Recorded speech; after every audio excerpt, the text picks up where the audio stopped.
I'm Mike from St. Thomas Economic Development, here with another little update.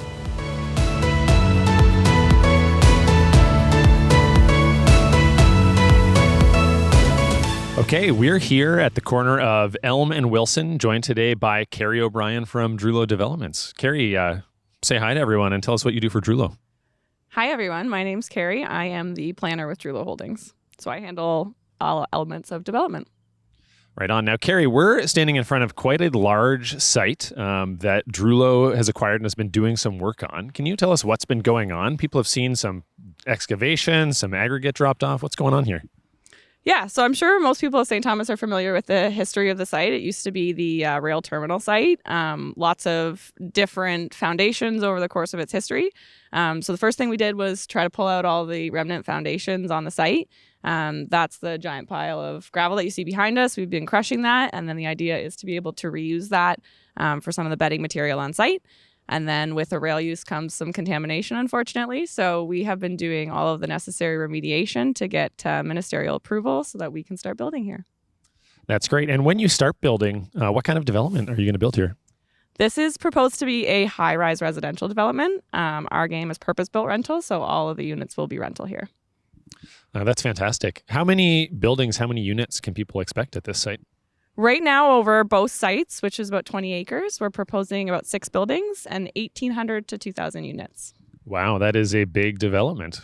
So, Carrie, adding 1,800 to 2,000 units into St. Thomas's rental stock, what impact will that have on the overall affordability of rental housing in St. Thomas?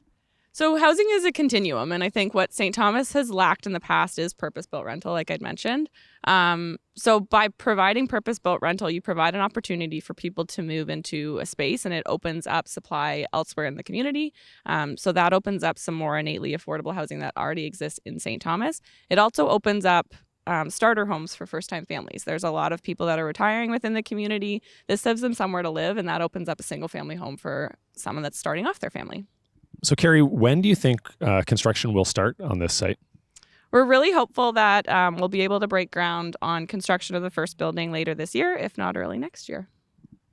I wanted to ask as well, Carrie, what attracted Drewlo to this site in St. Thomas? Drewlo, obviously a very well-known London builder.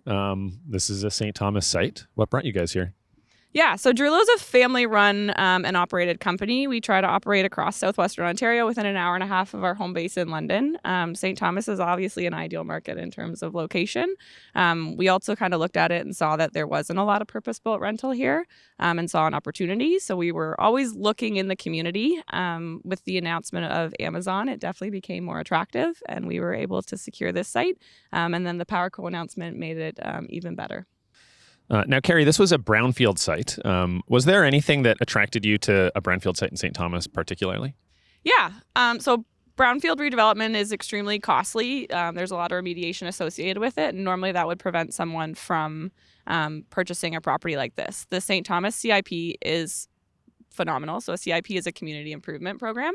And what that program allows is for a full offset of DC, which are development charges, and then the parkland contributions, which for a project of this size equate to millions of dollars.